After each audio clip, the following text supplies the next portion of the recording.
नमस्कार दर्शक बंधु, आज आम रोषे करवा सोरिष बटा दिया माछ बेसर।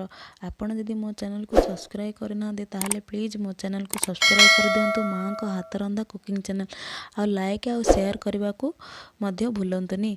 ताहले चलतु आम स्टार्ट करवा सोरिष बटा दिया माछ बेसर। एबे देखो मु किछि माछ को धोईकी सफा कर रखी देछि। सेते हळदी गुंड ऐड करदेली आ स्वाद अनुसार लुण मध्य ऐड करदबा। देन मु किछि भिनेगार मध्य पकईदेवी। भिनेगार जदि आपण चाहूनाहांती ताहले आपण लेंबू रस मध्य ऐड करि परिबे। एई सब को मु देखंतु एमती गोली देली।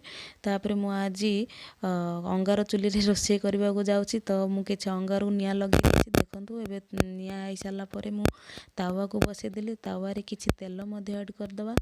तेल आमर एमती करदेले चारिपटा लगे देली तावा रे। तापर तेल गरम हो सारला परे मु माछ पीस गुडी को एई भली भाबे भाजी पकईदेवी तावा उपरे। देखंतु एई भली भाबरे सब माछ गुडी को मु पकईदेली।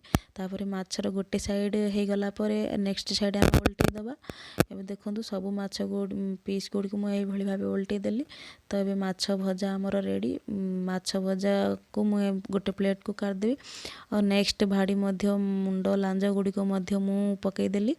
तो 2 चामच सोरिष, जीरा गोटे चामच, आउ 8-10 कला रसुण, अदा आउ 3टी सुखिला मरच को मुझे भली भाबे प्योरी बाटी देछि, प्योरी कर देछि। तापर टमाटो प्योरी मध्य मु रखिछि। एबे देखंतु हम सेकंड भाड़ी मध्य हो गलानी। तापर मु किछि अंगार ऐड कर देली। सेथिरे आमे हमर कढ़ई बसे दबा। कढ़ई बसेला परे मु एडी कुकिंग ऑयल किछि दउछि। तापरे मु कलर पाई बोली किछि चीनी मध्य ऐड करछि। देखंतु हमर चीनी रो कलर मध्य आसी गलानी। तापर तेजपत्र पके देला, जीरा सोरिष मध्य पके देला परे सुखिला लंका पकेला परे एबे मु कटा हेइतिबा पियाज मध्य ऐड कर देली। पियाज को आमे गोल्डन ब्राउन हला पर्यंत टिके भाजी दबा। देखंतु पियाजर कलर मध्य केते सुंदर चेंज हो गलानी। तो आमे एबे कोन करबा ना टमाटो प्यूरी ऐड करबा। आपण जदि फास्ट रे सोरिष बटा पकई दियंती तो सेटा पिता हो जाई पारे। सेति पे मु आगो टमाटो प्यूरी पकई देले। देखंतु टमाटो प्यूरी मध्य हो गलानी। एबे देखंतु सोरिष बटा को मध्य मु ऐड कर देली। एई भली आमे टिके घांटी दबा। बढ़िया, बहुत ही बढ़िया फ्लेवर आसुची।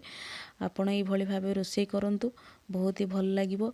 आपनको समस्ते प्रशंसा न करी मध्य रही पारिबे नै। तापर देखंतु मु एडी किछि हळदी गुंड ऐड कर देली। तापरे कश्मीरी लाल मिर्च को मु एडी ऐड कर दोछि कलर पाई। आपण जदि अधिक राग खाइबा को चाहंती बेला आउ टिके मध्य रेड चिली पाउडर ऐड कर दी पारंती। तापर मु एडी किछि आंबुल गोटे दोछि। आंबुल गोटे फड़ा देली। तापरे गरम पानी गरम पानी ऐड कला परे आपण तरकार बहुत ही बढ़िया कलर आसे, बहुत ही बढ़िया टेस्ट मध्य आसे। अब देखंतु मु स्वाद अनुसार लुण पके मु एबे घांटी दोछि। एबे मु किछि कखारु बड़ी रखिछि। से कखारु बड़ी को मध्य मु एडी पके दोछि। आउ एबे देखंतु हमर ग्रेवी फुटी आसलानी। तापर मु एडी माछ पीस गुडी को मु एडी ऐड कर दोछि। आउ हमर जो माछ मुंड आउ माछर लांज जो मु भाजी थिले सेडा माछ महुर करिया पे मु रखी दीछि।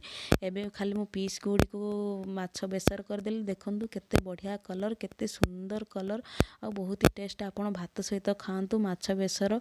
बॉडी मध्य बहुत ही सुंदर देखा जाउछि। आपण बनातु आ आपणकर अनुभूति मते कमेंट माध्यम रे जणांतु। Okay, thank you.